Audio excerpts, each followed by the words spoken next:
नमस्कार और the deep dive में आपका स्वागत है।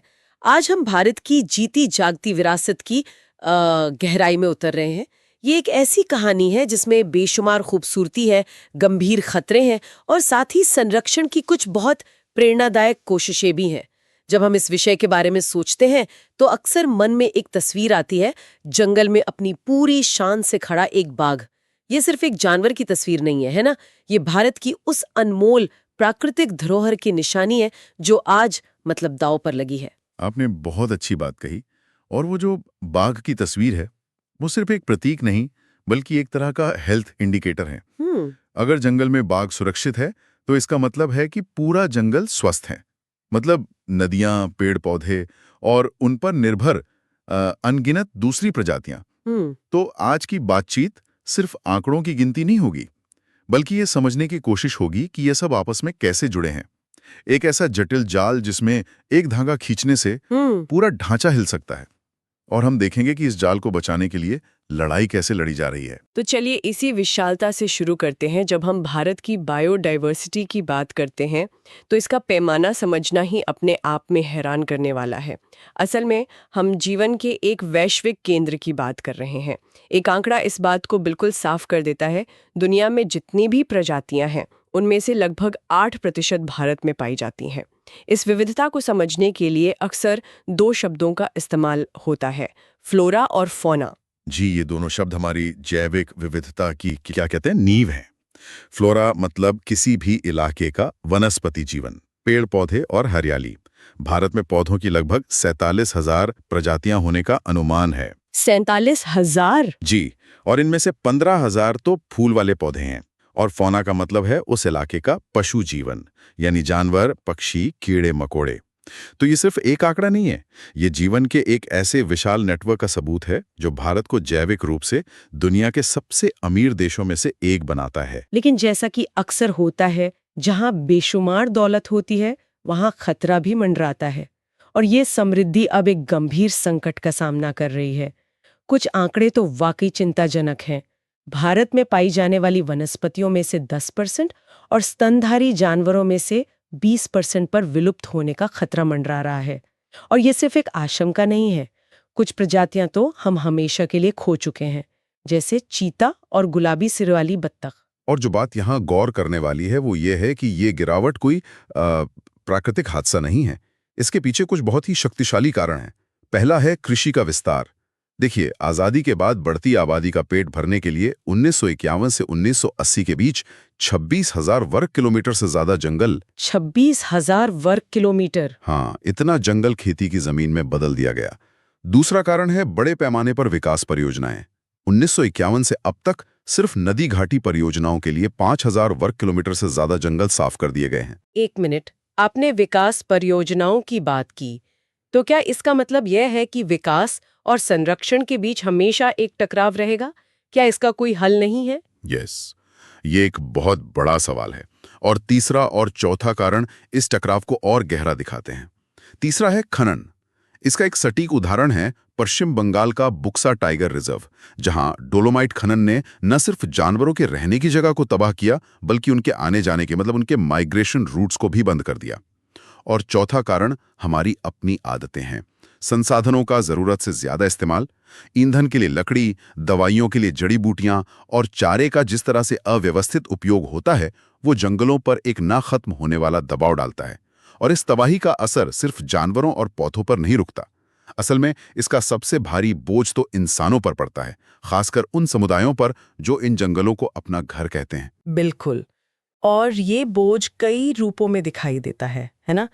सबसे पहला तो उन वन आश्रित समुदायों पर सीधा असर है, जो भोजन, दवा और अपनी पूरी संस्कृति के लिए जंगलों पर निर्भर हैं।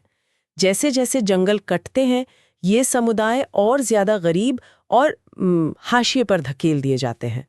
और इसका एक और पहलू है जो अक्सर नजरअंदाज कर दिया जाता है, महिलाओं पर इसका असंगत बोझ। हाँ, ये बहुत महत्वपूर्ण है। ग्रामीण समाजों में ईंधन, चारा और पानी इकट्ठा करने की जिम्मेदारी अक्सर महिलाओं की होती है। संसाधन कम होने का मतलब है कि उन्हें और दूर जाना पड़ता है। कई मामलों में उन्हें रोज 10 किलोमीटर से भी ज्यादा पैदल चलना पड़ता है। 10 किलोमीटर? जी, और इसका उनके स्वास्थ्य और समय पर बहुत बुरा असर पड़ता है। तो ये सिर्फ एक पारिस्थितिक संकट नहीं है, ये एक सामाजिक संकट भी है। और एक बहुत बड़ा सवाल ये भी है कि इस बर्बादी का जिम्मेदार कौन है? क्या एक गरीब आदमी जो जंगल से सूखी लकड़ी लाता है और एक अमीर शहरवासी जिसके घर में 24 घंटे एसी चलता है, दोनों बराबर के दोषी हैं? आंकड़े दिखाते हैं कि अमीर वर्गों द्वारा की जाने वाली खपत से जो पारिस्थितिकी क्षति होती है वो गरीबों की तुलना में कहीं ज्यादा है। ये एक सवाल खड़ा करता है कि इस विनाश के लिए असल में कौन जिम्मेदार है और इसका खामियाजा कौन भुगत रहा है। तो अब तक हमने समस्या की गंभीरता को समझ लिया है, लेकिन जब हम कहते हैं कि कोई प्रजाति खतरे में है तो इसका असल में मतलब क्या होता है? क्या सभी पर एक जैसा खतरा है? इसे समझने के लिए एक व्यवस्थित तरीके की जरूरत है और यहीं पर अंतर्राष्ट्रीय प्रकृति संरक्षण संघ यानी IUCN का ढांचा हमारी मदद करता है। बिल्कुल, IUCN ने जोखिम को समझने के लिए एक बहुत ही स्पष्ट वर्गीकरण किया है। इसमें 6 मुख्य श्रेणियां हैं जो हमें बताती हैं कि कोई प्रजाति कितनी सुरक्षित या असुरक्षित है। सबसे पहली श्रेणी है सामान्य यानी नॉर्मल, जिसमें वे प्रजातियां आती हैं जिनकी आबादी स्थिर और स्वस्थ मानी जाती है। अच्छा, और इसके बाद जोखिम बढ़ना शुरू होता है। अगली श्रेणी है दुर्लभ या रेयर।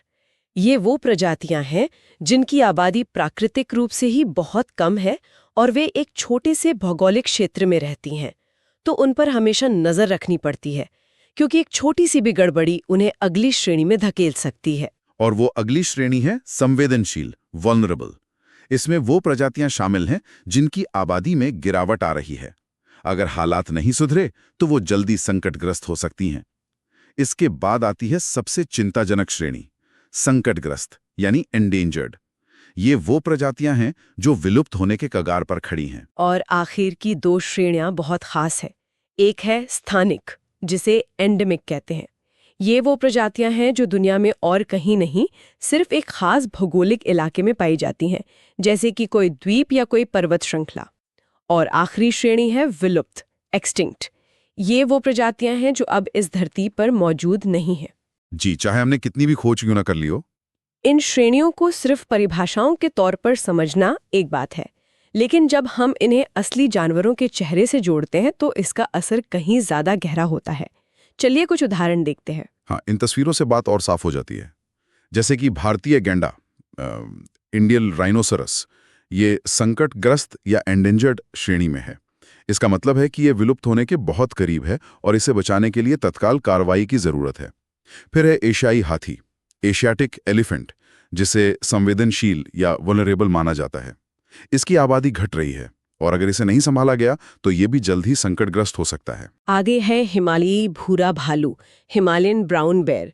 इसे दुर्लभ यानी रेयर माना जाता है क्योंकि इसकी आबादी बहुत छोटी है और ये बहुत सीमित इलाके में पाया जाता है।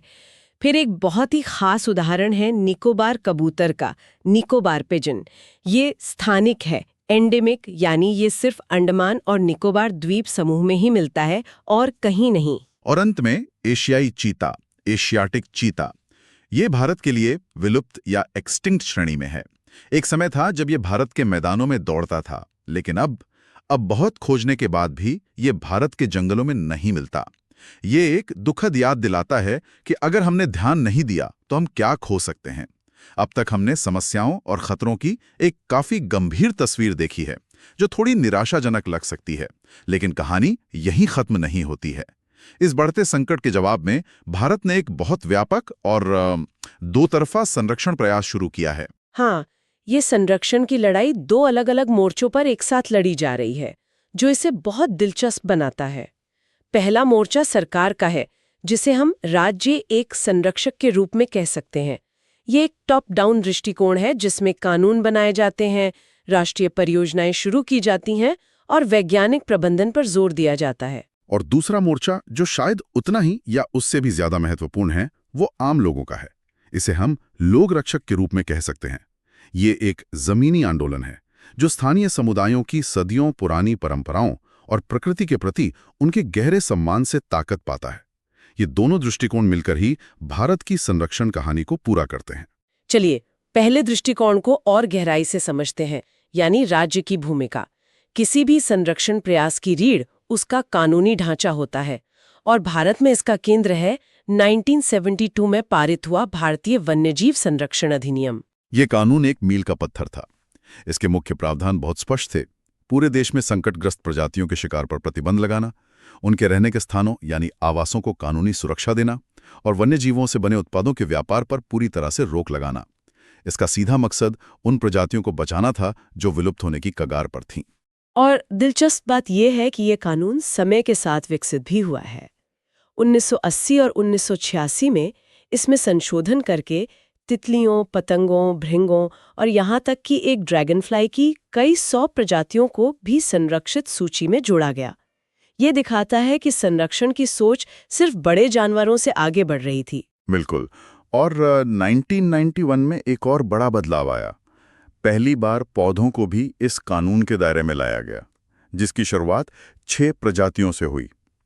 ये इस बात की स्वीकृति थी कि पारिस्थितिकी तंत्र में हर एक प्रजाति, चाहे वो कितनी भी छोटी क्यों ना हो, महत्वपूर्ण है। कानूनी ढाल के अलावा सरकार की एक और महत्वपूर्ण रणनीति थी। वो थी जमीन पर जंगलों को वर्गीकरण करके उन्हें अलग अलग स्तर की सुरक्षा देना। ये एक त्रिस्तरीय सुरक्षा प्रणाली थी ताकि संसाधनों का प्रबंधन बेहतर तरीके से हो सके। हाँ, ये वर्गीकरण बहुत रणनीतिक था। पहला और सबसे सुरक्षित स्तर था आरक्षित वन या रिजर्व्ड फॉरेस्ट्स। देश की कुल वन भूमि का आधे से ज्यादा हिस्सा इसमें आता है। इन्हें संरक्षण के लिहाज से सबसे मूल्यवान माना जाता है और यहाँ मानवीय गतिविधियों पर लगभग पूरी तरह से पाबंदी होती है। इसके बाद दूसरा स्तर है संरक्षित वन यानी प्रोटेक्टेड फॉरेस्ट्स, जिसमें कुल वन भूमि का लगभग 1/3 हिस्सा आता है। यहाँ स्थानीय समुदायों को कुछ शर्तों के साथ चराई करने और सूखी लकड़ी इकट्ठा करने की अनुमति होती है, ताकि उनकी जरूरतें भी पूरी हों और जंगलों को ज्यादा नुकसान भी ना हो। और तीसरा स्तर है अवर्गीकृत वन या अनक्लास्ड फॉरेस्ट्स। इसमें बाकी के जंगल और बंजर भूमि शामिल है, जिनका स्वामित्व अक्सर निजी व्यक्तियों या समुदायों के पास होता है। एक जरूरी बात यह है कि आरक्षित और संरक्षित वनों को मिलाकर स्थायी वन कहा जाता है और इस वर्गीकरण के तहत सबसे बड़ा क्षेत्र मध्य प्रदेश में है। अब तक हमने सरकार की रणनीतियों और कानूनों की बात की, लेकिन सवाल ये है कि क्या इन सब का कोई असर हुआ?